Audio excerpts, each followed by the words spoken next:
In our headline, Prime Minister Nabanja pushes for empowerment of local contractors. Auditor General's report flags understaffing across MDAs, raising service delivery concerns.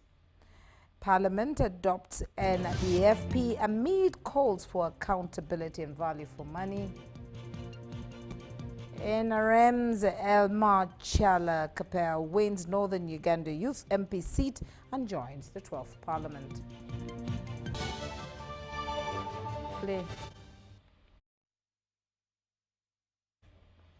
And into the news, the Uganda People's Defence Forces Army Council yesterday convened at the Land Forces headquarters, Bombo, in Luweero district to elect new representatives of the UPDF in the 12th Parliament in elections conducted in accordance to Section 72 of the parliamentary elections and chaired by Yoweri Kaguta Museveni, the Commander-in-Chief of the UPDF.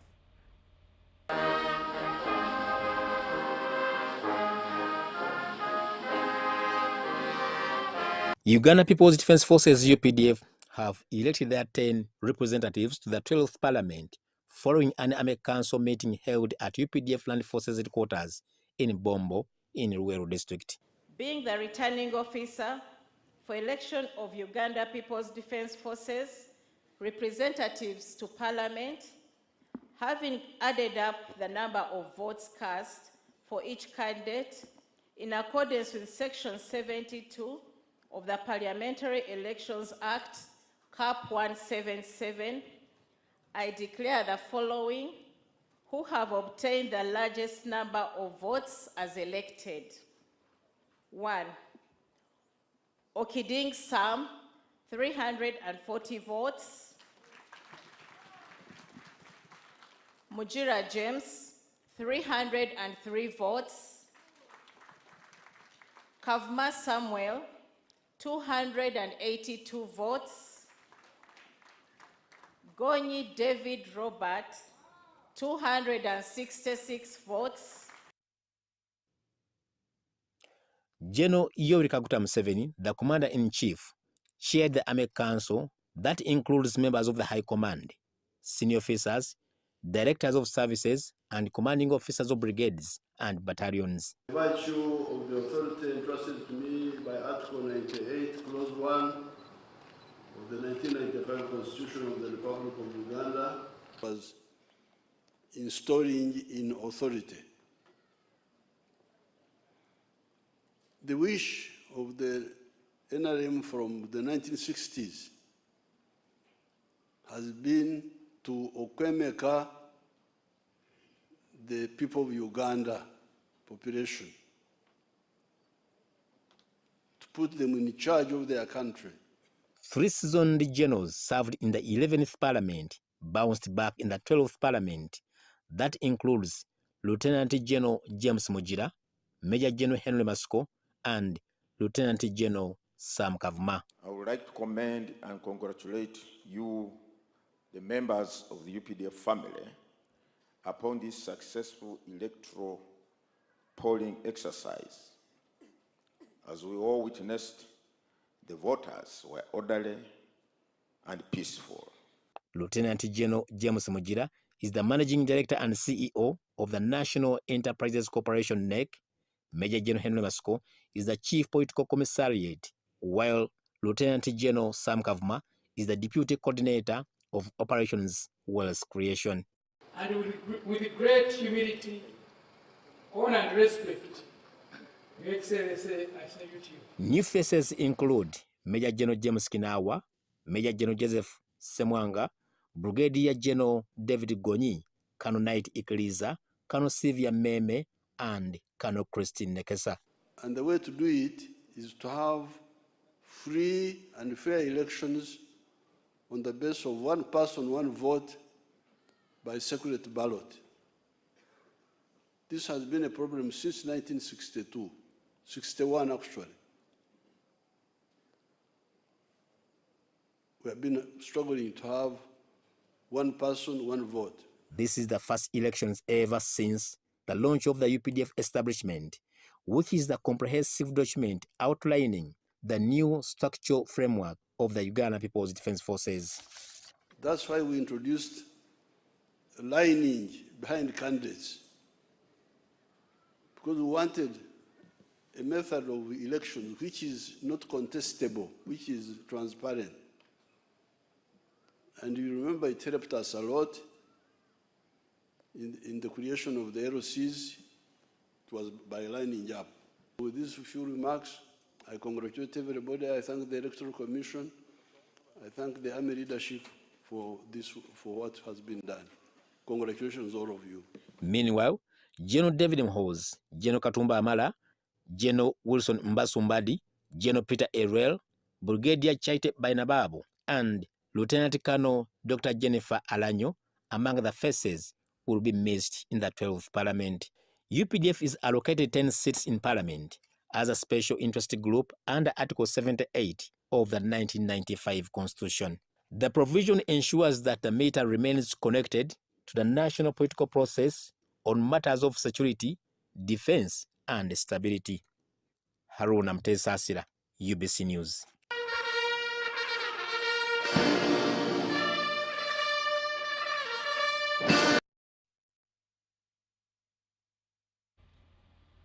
The National Resistance Movement, NRM flag bearer Elma Chala Kapel, has won the Youth Member of Parliament seat for the Northern Uganda region. The election was held on Wednesday at Mvara Secondary School in Arua City. 1,245. Chala Elma Kapel, who has obtained the largest number of votes to be the elected candidate of regional youth representative to Parliament for Northern Region. The returning officer's name is Shesaju Madam.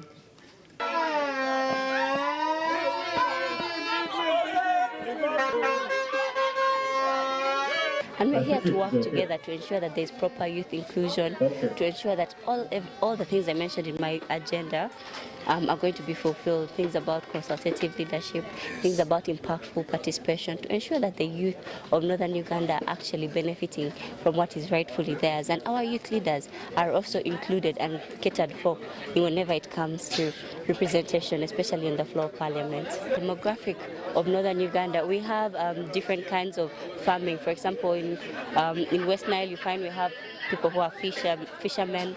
When you go to Karamoja, we literally are cattle keepers. When you come to Langwa and Acholi, we have people who are growing crops. So in Northern Uganda, we need to look at farming, especially the young people. We shouldn't only focus on white-collar jobs and start circles that will benefit our farming. For example, people of Pakwach, you can start a food processing industries to ensure that the young farmers the young fishermen that are fishing are able to package their goods and even send them abroad.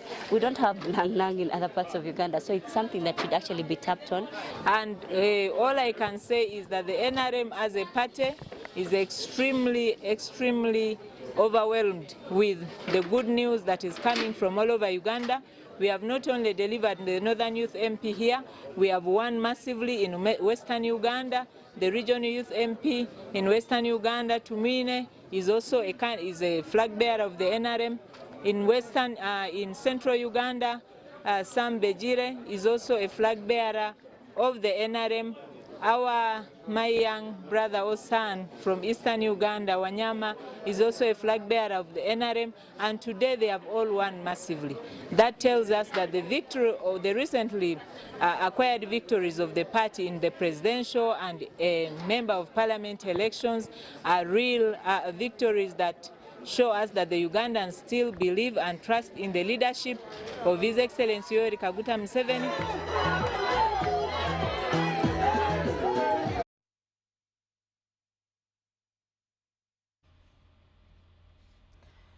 Now, government has clarified that the technical features of the biometric voter verification kit did not injure the integrity of the elections, emphasizing that it is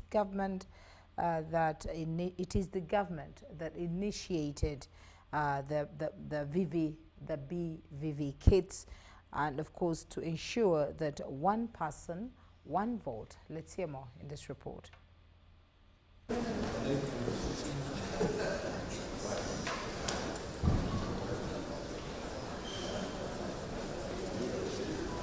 Parliament has Thursday afternoon sat to debate on a number of issues. The Deputy Speaker, Thomas Tayebwa, in his communication as chair, congratulated colleagues upon their victory in the elections. On his successful re-election into office and all other presidential candidates that participated in the election. I also want to congratulate you, honorable colleagues, who made it to the August House once again, and also our colleagues who didn't make it, to come back here. We know you're already leaders. You will remain part of this family, and we shall continue working with you. Reacting to the communication, the leader of opposition, Joe Senyonyi, raised issues he said were of critical concerns, like the credibility of elections, brutality and candidate ill-treatment, and needed to be addressed by the August House. Joel expressed disappointment with the biometric voter verification machines, which he said procuring them was through a supplementary budget of 400 billion shillings, and yet we are not effective, especially during the presidential and parliamentary elections. The interesting thing, Honourable Speaker, 2 days ago we were voting for the last batch of local government leaders. I saw the machines were functioning. So I asked, what miracle has happened that the machines which failed to work at presidential and parliamentary, district chairpersons, lord mayors and so on, now when we are doing the last leg, the final one, the machines functioned. Government needs to bring us up to speed.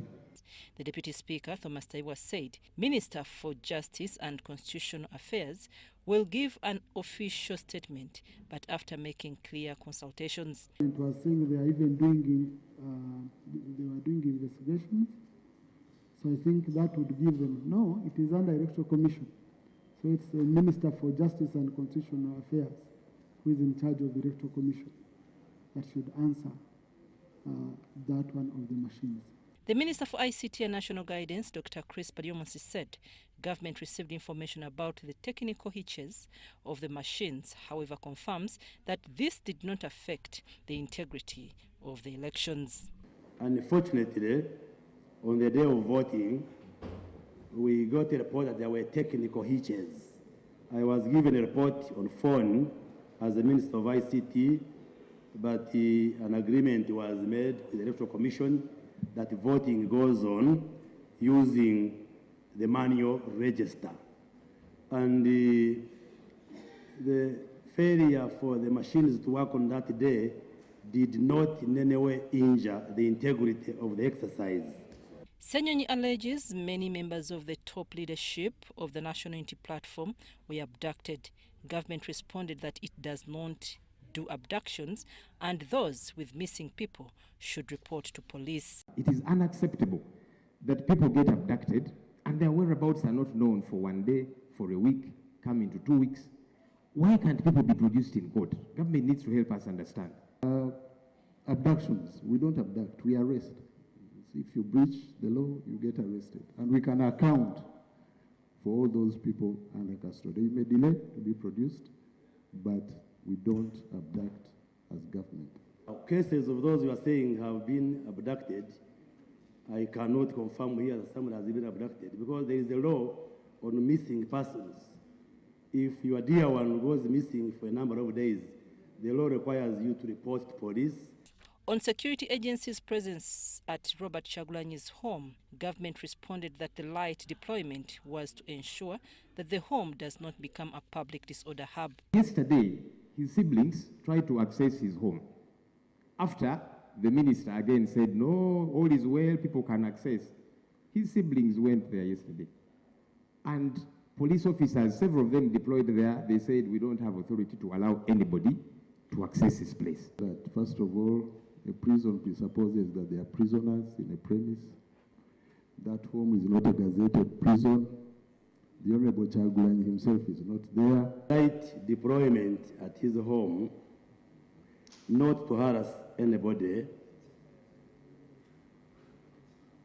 but for Ugandans not to use the home as a public disorder hub for purposes of security. Ssenyonyi, however, advised that if Kyagulanyi has a case with government, he should be issued with summons.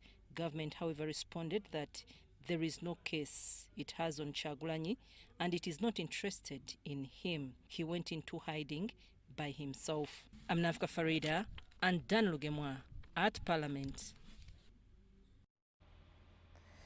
The incumbent woman member of Parliament for Kotido District and NRM flag bearer Alepa Margaret Achila has rejected the results of the recently concluded parliamentary elections. This follows the declaration of independent candidate Teko Hafsa as the winner with 52.61% of the vote. That peace in Kotido prevails, because they are the ones to talk to these young warriors, these young Karachunas, to prevail over them. My people elected me overwhelmingly, except my victory was wrought by a group of mafias in Kotido. The fight was so systematic.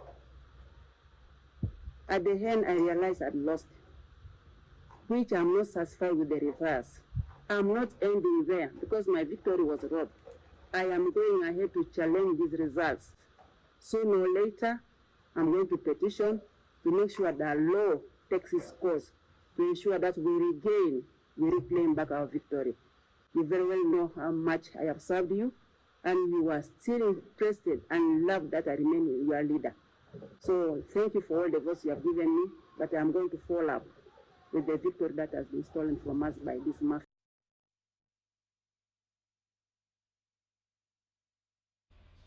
Now, the counting and tallying of votes for Kampala mayors and division councillors has entered its third day, with delays causing anxiety among candidates and supporters.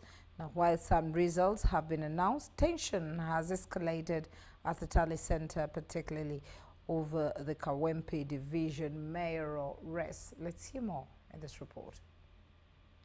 The counting and announcement of results for mayoral and division councillor positions in Kampala district has been delayed for the third consecutive day, leaving candidates and supporters in suspense. Several mayoral and councillor candidates have expressed nervousness as they await results from different constituencies across the city.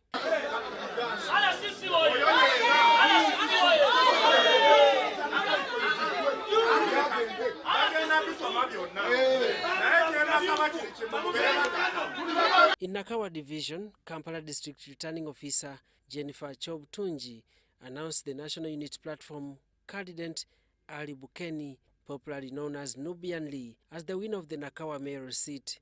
Bukeni secured 19,121 votes, defeating his closest rival, Paul Mugambe, who garnered 14,125 votes. 147 of the Local Government Act, Cap 138, I declare Bukeni Ali Nubian Lee, who has obtained the largest number of votes, to be the elected candidate for Nakawa Division, electoral area, Kampala.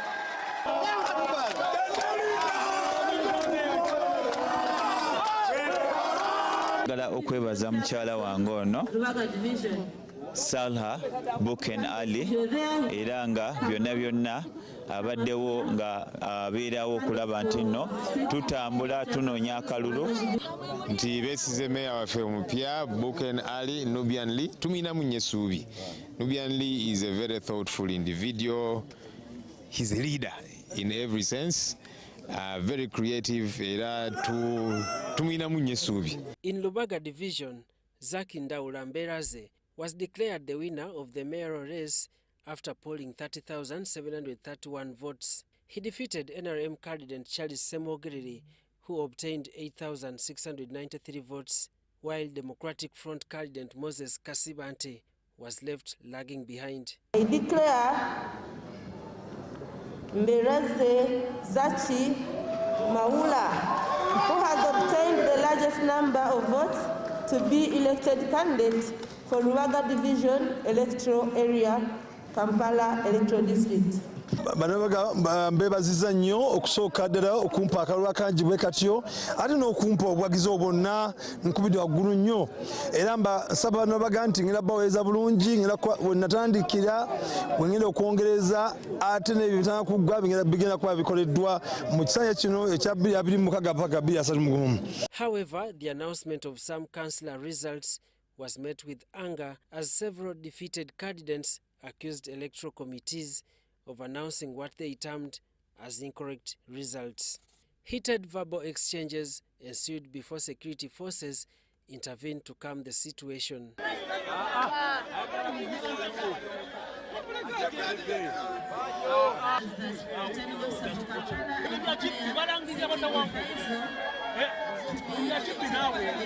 Tension further escalated during the Kawempe division mayoral race between NUP candidate Dr. Emmanuel Serunjoji and NRM candidate Farouk Bulime.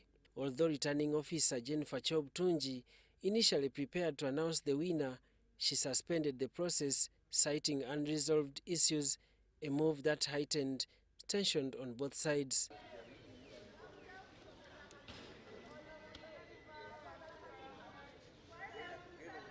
Officials were seen consulting in search of a solution. The development forced Chob Tunji to order re-examination of the votes, leading to the reopening of ballot boxes. Security was tightened, with representatives from both candidates present during the process.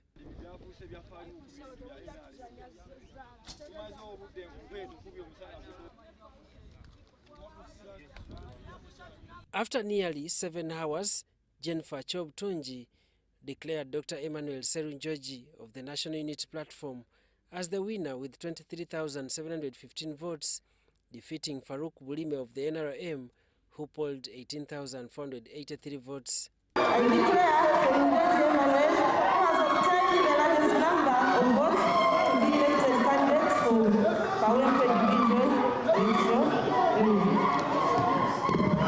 Once again, it's because of my hard working, the services I've offered the people of Kawempe, the development I've brought in the Kawempe division, the 4 points on which I base my services, those are the reasons why the people of Kawempe have decided to give me another term. You are aware that I run Kawempe on 4 pillars. The first one is the development of Kawempe and its residents. The second one is uplifting the standards of education in the Kawempe division by offering services, educational services, bursaries, and the rest. Then the third one is to uplift the standard of health in the Kawempe division. Jamiru Sekaja compiled this report for UBC TV News. The Prime Minister, Right Honorable Nabanja Robina, has asked the Ministry of Works and Transport to empower Ugandan contractors to reduce repatriation to other countries, as we hear more in this report. Nabanja says that as the government, there is need to start empowering the Ugandan-born road construction companies as one way of reducing repatriation and help the economy develop further. Nabanja says that when road contracts are undertaken by local Ugandan contractors, all the profits remain in the country, which is healthy for the economy. Deliberately supporting the local contractors to build our economy as a must under your ministry, Jaja. Local contractors like Abubakar, you have those that have attested already. See how to help them with these small projects so that they can build themselves. Nabanja asked the Ministry of Works and Transport to prevail over the contractor of the Mubende-Mityana Road to quicken work but also carry out forward maintenance to improve the usage of the road. We wanted you to see how to help us. Mubende-Mityana Road is the thorn in our throat. We the leaders who go through, we are tired of being abused by local villagers. General Edward Katumba Wamala, the Minister for Works and Transport, said that the government has fully paid all the contract sum of money for the rehabilitation of Mityana Mubende Road and Busunju Chiboga Hoima Road. Tiana Mubende, we have paid that person fully. 10 million. We have paid him fully. Now, yes, that was the last payment. We had earlier paid him 39, then paid him another lot, and this 10 billion is the last payment which we paid him. Katumba says that as a ministry, they are creating a fully fledged road equipment unit to start carrying out works, especially in maintenance, and later can start road construction. The Japanese are ready through the same funding arrangement like what we used to fund. Under JICA? Yes. Please, the earlier we did it, the better. So it's with the finance already.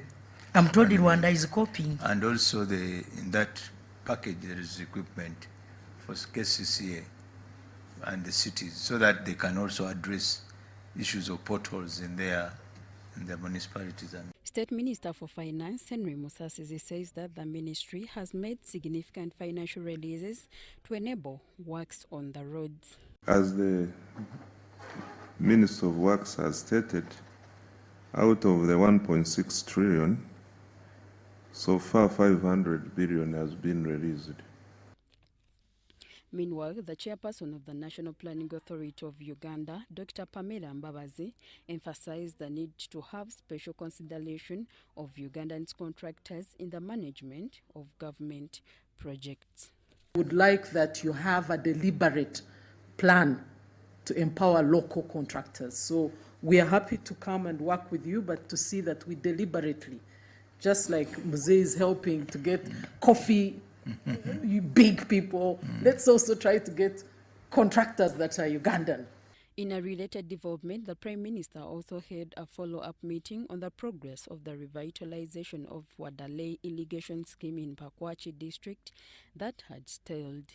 Nabanja tasked the Ministry of Water and Environment to ensure the project is completed in the agreed time frame so that the people of West Nile can benefit from it. However, Nabanja noted that there is need for a value for money audit of the project, and whoever is found culpable will be dealt with accordingly. Nabanja made it clear that the government will no longer allow the hiring of consultants in the implementation of government projects, but rather use the variable government. We need to account for every penny that we spend as government. And so we shall be on site on Thursday. Wadalai. Honorable Bright Ramilama, the State Minister for Agriculture in charge of animal husbandry, says that there is urgent need to involve the local authorities for sustainability purposes. That we have made an effort to work together as ministers and put our technical people together, because we are serving one government. The Premier promised to take another spot inspection of the Wadalei irrigation scheme to ensure it is completed as promised. Nals Wawini reporting for UBC. Time for us to take a short break and return with more news. Stay with us.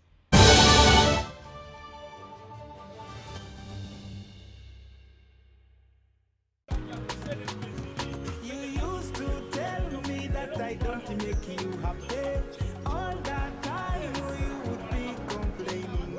I'll call you every day, yeah, yo, baby, don't know. You can now get all the Chibuzi out with MTN voice bundles. Call all networks. Kubei Dondoro. Buy a 25-minute voice bundle for only 1,000. Or buy any daily voice bundle of your choice. Dial *100 *21# and select daily, or use the My MTN app. When we talk together, we are unstoppable.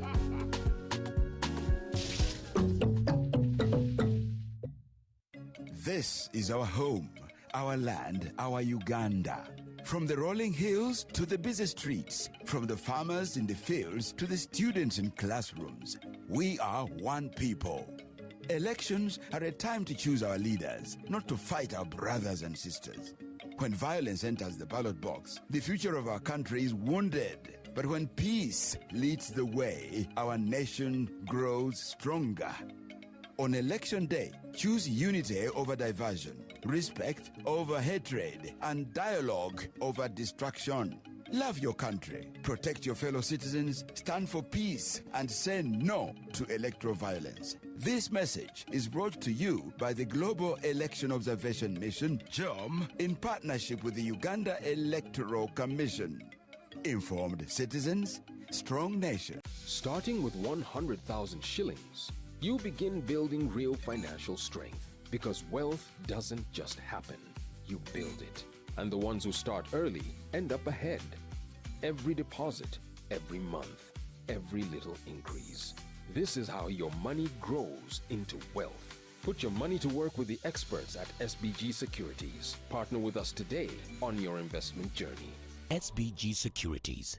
Keep growing for you, for them, forever. Every great cup of Uganda's coffee begins right here on the farm. Quality begins at harvest. Pick only red, ripe cherries because unripe cherries lower your coffee quality and income.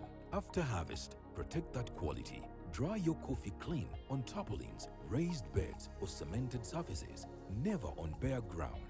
Spread your harvested coffee thinly. Do not heap it because heaping causes mold and destroys the quality. When you protect quality, you protect your income and Uganda's reputation on the global market. Uganda Coffee, quality you can trust. This message is brought to you by the Ministry of Agriculture, Animal Industry and Fisheries.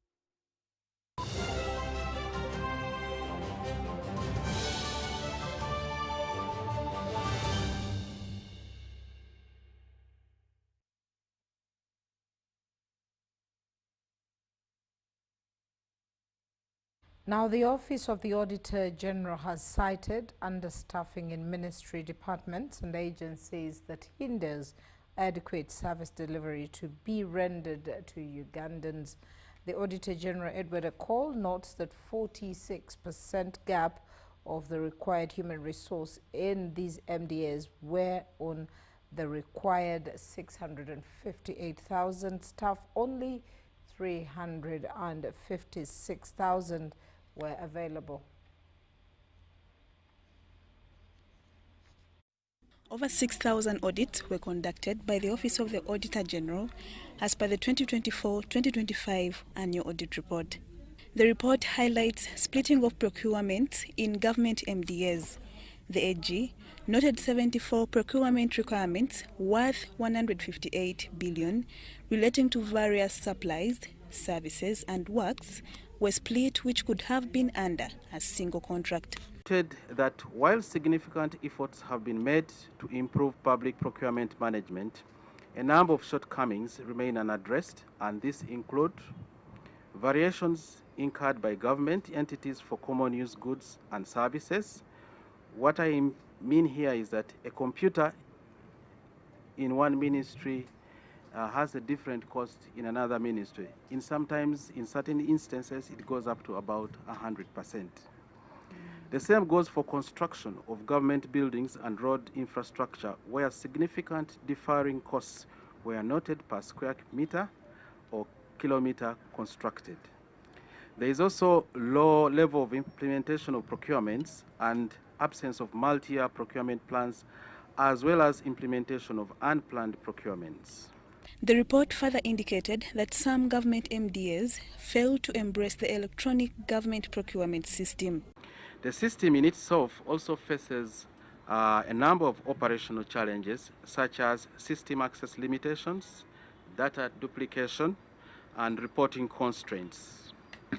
While these issues do not diminish the importance of the EGP as a reform initiative, addressing them will help fully realize the system's intended benefits. Although government approved the entire parish development model budget, it was highlighted that there was delayed distribution of money to the said beneficiaries and overpayment to parish chiefs. Cases of ineligible projects implemented, and that some of the projects were non-existent, although funded. There were also diversions of funds and cases of duplicate recipients noted among households. While handing over the audit report for the year 2024-2025 to the Speaker of Parliament, Anita Among, the Auditor General cited various challenges that affect adequate service to Ugandans. Sufficient transport fleet that affects our ability to audit remote areas, particularly under the Parish Development Model Program. Additionally, we need to constantly update our technology tools to enable us to match the ever-increasing risks in the public expenditure. Speaker Among called upon the Minister of Finance to facilitate the AG's office in terms of improving their staff and transportation for quick service delivery. You see how to support them, one in terms of increasing their staff. The team knows how far we have come, and I want to request them that since we are in the budgeting season, let's see the requirement and then together we work out what is possible. The Auditor General's report also assessed value for money in 24 entities where all fully utilized resources accorded to them. Lydia Chomkama, Parliament. Parliament has expressed concerns over the delayed donor-funded projects despite the availability of the funds. Now, apparently, the government is battling a whopping public debt of about 118 trillion, but with a stalled project, the Ministry of Finance has tasked to explain inconsistencies leading to the delays affecting the development of various infrastructure. The National Budget Framework Paper for financial year 2026-2027 has maintained a CAM digit of 69.399 trillion shillings, slightly lower than the resource envelope for this financial year. This financial year, 2026-2027, is the second year of implementing the National Development Plan 4, and this is the first plan to deliver the tenfold growth strategy of expanding the size of the economy to a GDP of $500 billion by 2040. The plenary session, chaired by Deputy Speaker Thomas Taibwa, considered the NBFP, but with a desert of questions poking holes on the utilization of the loans and grants. Our recommendation is that government should strengthen the resolve on concessional borrowing and not domestic borrowing over the medium term. This would bring down the cost of debt service and improve the fiscal space for increased service delivery in the country. By the end of June 2025, the domestic debt accounted for the larger share of public debt at 62.2 trillion shillings. As presented, the total public debt stands at 118 trillion shillings. It is true that our public debt is projected to go beyond 50% minimum target. But Mr. Speaker, this is not a problem. Why?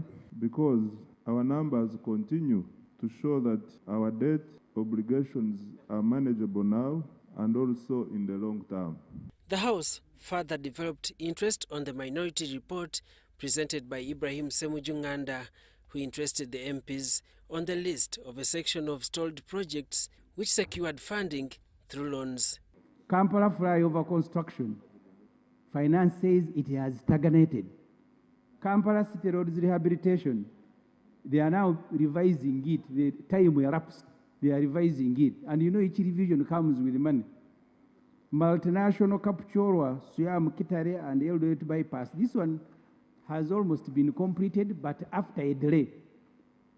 Change Johoima Masindi Chigumba Road. The project have not been completed, more money is needed.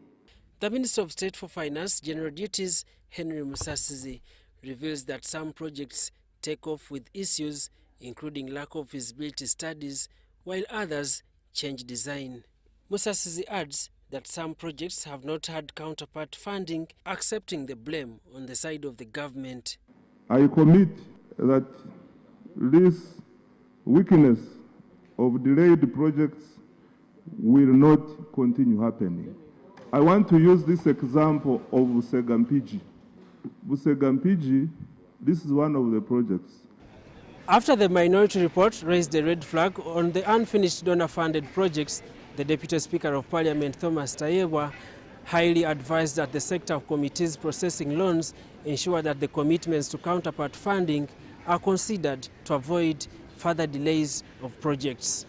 And maybe, Honourable Minister, the issue of acquisition of land before taking off of these projects, because it's a very big concern. Someone is given, they commence the project when land is not available. Man says, I mobilize it, I need $30 million. My equipment was idle. Daniel Mugoya, UBC News. 3 months after the election, yeah. In partnership with One Umar UK and the Overseas Pakistan Global Foundation, Africa, Giving Africa Free Eye, have launched, I beg your pardon, One Umar Uganda, in partnership with One Umar UK and the Overseas Pakistan Global Foundation, Africa Free Eye Hospital, has launched a 7-day free eye health camp in Kampala aimed at improving eye health and lifting vulnerable Ugandans out of poverty through medical and humanitarian support. The camp was officially opened today by the Pakistan ambassador to Uganda, with more than 200 patients receiving medical attention on the first day. While patients were screened for other illnesses, the main focus remained on eye care, including cataract operations and other minor eye surgeries.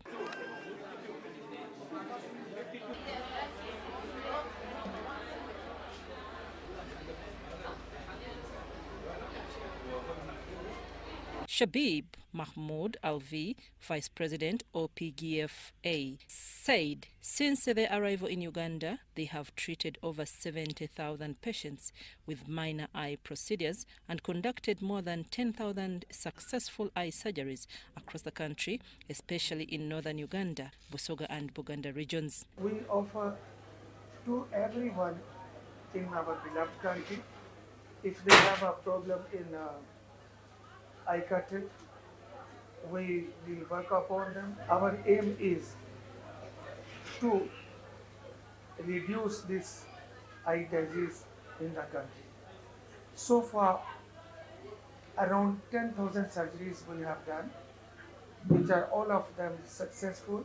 The Overseas Pakistani Global Foundation Africa says its Free Eye Hospital has continued to expand outreach services, targeting communities with limited access to specialized eye care. Skanda Iftikhar, President OPGFA Free Eye Hospital, says they treat different eye conditions, including cataracts, infections, and vision complications.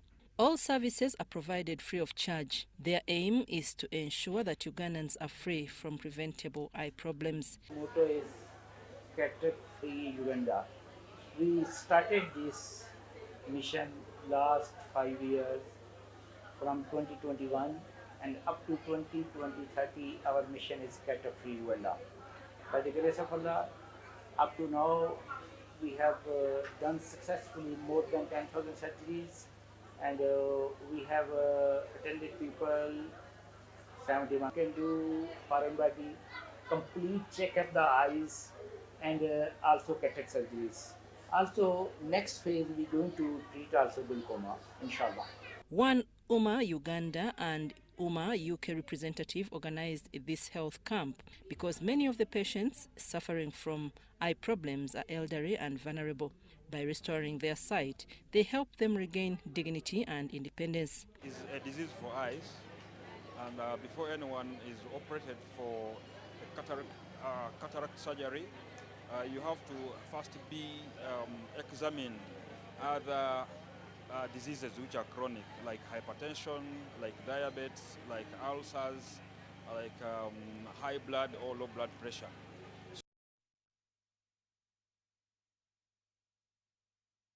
Teachers have been encouraged to document what they teach, observe, and research by transforming classroom experiences into textbooks and reference material into improving learning outcomes in schools.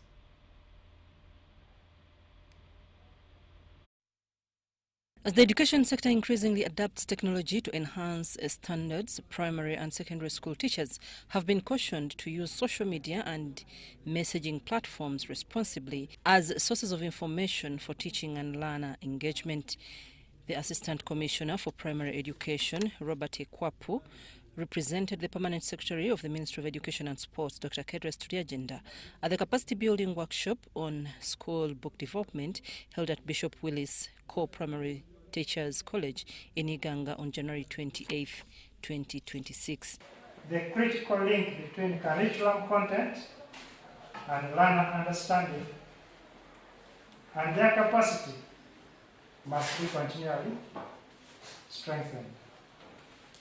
Equally important is the establishment and effective utilization of functional libraries at all levels of education. The training was organized by the Uganda Textbook Academic and Non-Fiction Authors Association in partnership with the Norwegian Non-Fiction Writers and Translators Association, the Uganda Reproductive Rights Organization and the Uganda Publishers Association.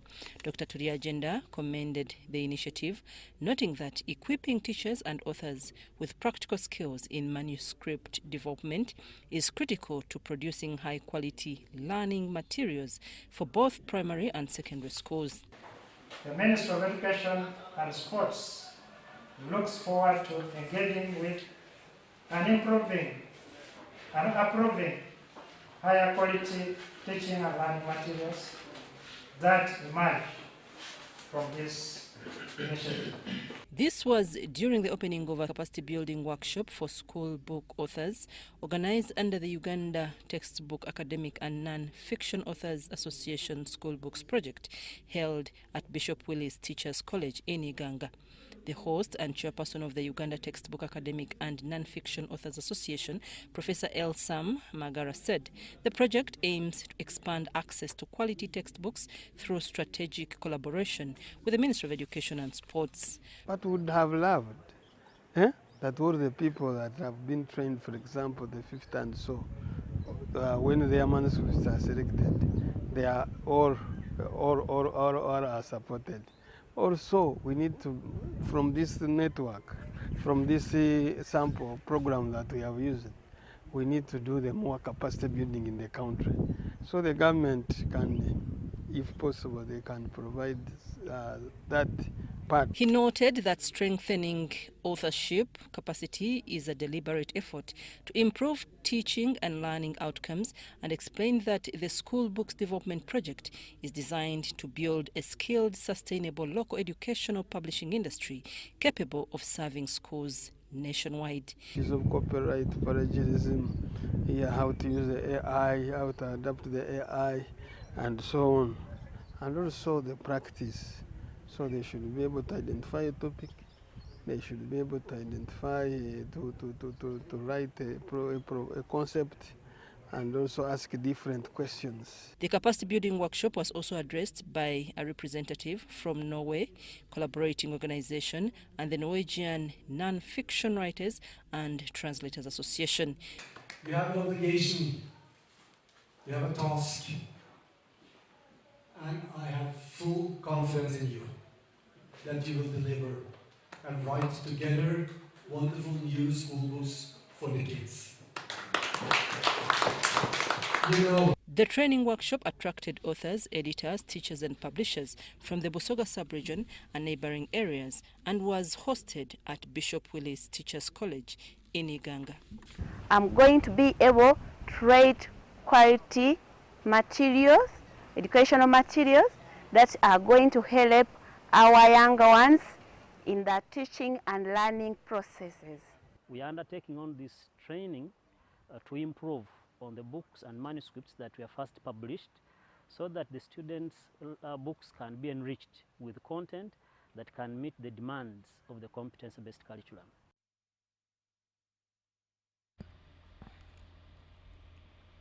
Expectant mothers across the country are being urged to take preeclampsia seriously, a pregnancy-related condition that can pose life-threatening risks to both mother and baby if not detected early.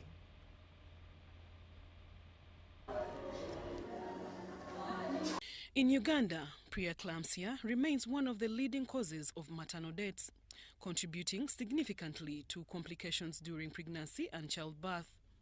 Health experts say awareness about the condition is still low, especially in rural communities where access to quality antenatal care remains a challenge. Preeclampsia is the pregnancy complication marked by high blood pressure and damage to vital organs, most commonly the kidneys and the liver. It usually develops after 20th week of pregnancy and affects about 5 to 8% of pregnant women worldwide. Dr. Hood Ibanda of AIDA Women and Family Clinic explains that if not properly managed, the condition can lead to seizures, organ failure, premature birth, or even death. 6 in every 100 can get a condition called preeclampsia, which is basically hypertension in pregnancy with proteins in the urine. And after that, depending on the condition, the placenta might age faster than it should, meaning that the unborn baby, the supply of nutrients to him or her reduces, and then the baby goes on to kind of slowing down in growth, kind of suffocating. And then bleeding can happen, which can either be because the placenta grew so low into the uterus, or it has separated before the mother has delivered. Doctors advise expectant mothers to attend a regular antenatal visit where blood pressure checks, urine tests, and general monitoring can help detect early warning signs. Symptoms such as severe headaches, blurred vision, swelling of the face and the hands, or persistent abdominal pain should be reported immediately. We asked the doctor which women are at a higher risk of developing preeclampsia. It tends to occur in women who are carrying more than one baby. It occurs in women who are, in terms of reproduction, above 40 years old. It occurs in women with long-term diseases like hypertension, high blood pressure, kidney disease, and diseases of the immune system, what we call autoimmune disease, where your own immune system starts damaging your organ along the way it causes that. And then it can also occur in extremely young mothers. Those ones, let's say, who have conceived at 14, 15, they get it. And also, if a mother has ever had preeclampsia, it can also recur. And also, if a mother, by the time she conceived, and I think this is a manageable condition, was extremely obese, that is, in terms of measuring obesity, BMI of above 35. The other mother who is likely to develop preeclampsia, it's if her family members are having it, they tend to have it.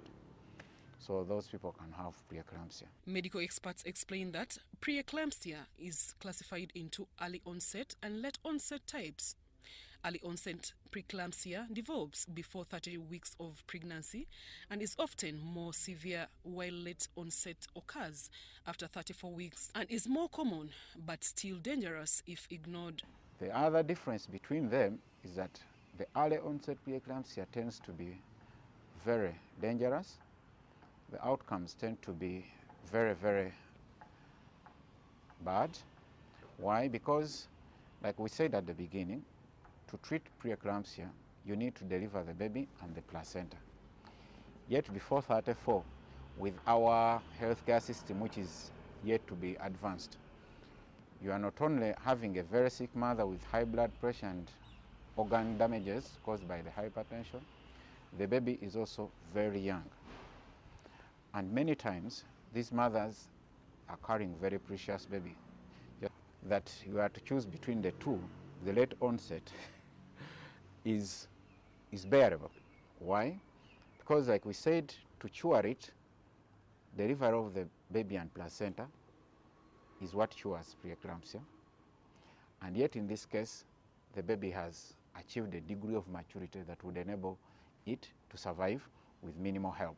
Dr. Ibanda further highlights that management depends on the severity of the condition and the stage of the pregnancy. Treatment may include medication to control blood pressure, close monitoring, and in severe cases, early delivery to protect the lives of both mother and the baby. Health experts emphasize that with constant antenatal care, early diagnosis, and timely medical intervention, deaths caused by preeclampsia can be greatly reduced. Zahra Abigaba, UBC.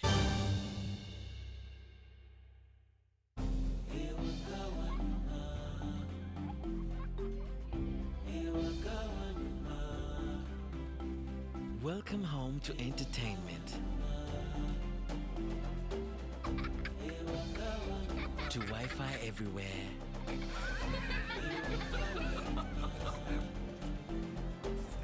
To high-speed internet. To security.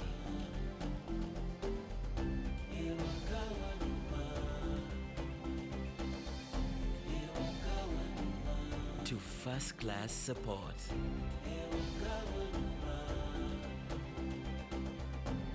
To convenience. Welcome home to MTN WakaNet, superior internet for every home. Visit www.mtn.co.ug/WakaNet. Welcome home. Together, we're unstoppable.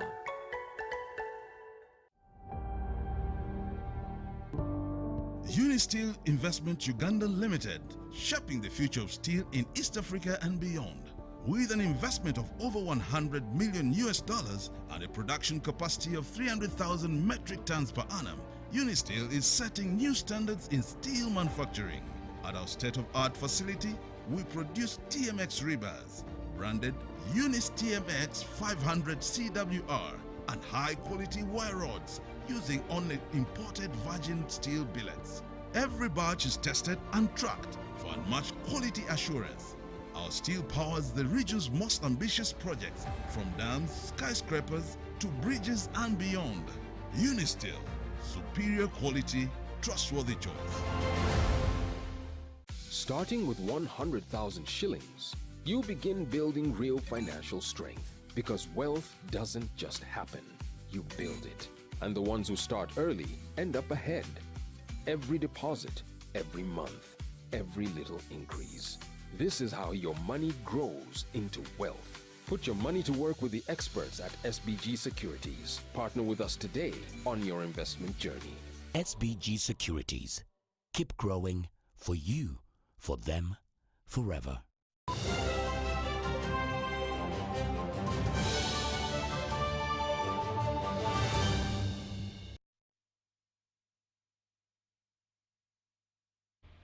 And in business, Bigoi is lighting the way for young women in Uganda. The Women Income Generation Opportunities Initiative is empowering them with skills, confidence, and opportunities to thrive. The Women Income Generation Opportunities Initiative, WIGOI, has achieved significant success in empowering young women in Uganda. The program, which supports young women aged 18 to 30, has seen 96% of its participants report significant gains in entrepreneurship and employability. From here, but they should go ahead and make changes in our society so that we have something to see physically taking place in our communities. And as such, it is important that now they are our change agents, and networking is also another important aspect, because as a group they can do better, they can do more than individuals, and therefore they need to collaborate with the other Ugandans who have gone through this training so that they are able to take our social entrepreneurship to the greater heights. Ultimate responsibility lies with you. If it is to be, it is up to you, nobody else. Now, the people who have succeeded in life are the people who have mastered personal initiative. Dr. Joyce Tamare, the CEO of Capital Solutions, says WIGOI provides tailored vocational training, career development, and entrepreneurial skills building, along with mentorship and practical exposure. We are celebrating 150 young women who have been with us for 2 years in a program called Women Initiative Opportunities in Uganda and the Ugandan Changemakers. What are we doing today? We're actually celebrating them through a graduation where we are looking at a transformation of their businesses in the communities to create more jobs, to support the environment. Most of the products they are producing are either agribusiness, climate change, as well as health. With 50 women trained annually, Wigoi has equipped its graduates with the tools to enhance employability and build sustainable income streams. Dr. Joyce Tamari calls on government for further collaborations and partnerships to support women. In terms of sustainability, what can we do? As private sector, we've come out to support, but we have a level on which things can end. We call upon government to work with us to establish ways of looking out for established young businesses that have systems, that have leadership, that can take the systems to the next level. The success of Wigoi shows the potential of younger women in Uganda when given the right support. Robert Katamba, reporting for UBC News in Kajansi. We had time for. Thank you once again for choosing us. My name is Patrcia Lukoma Mpango. Let's meet again tomorrow. Same time, same place. Good night.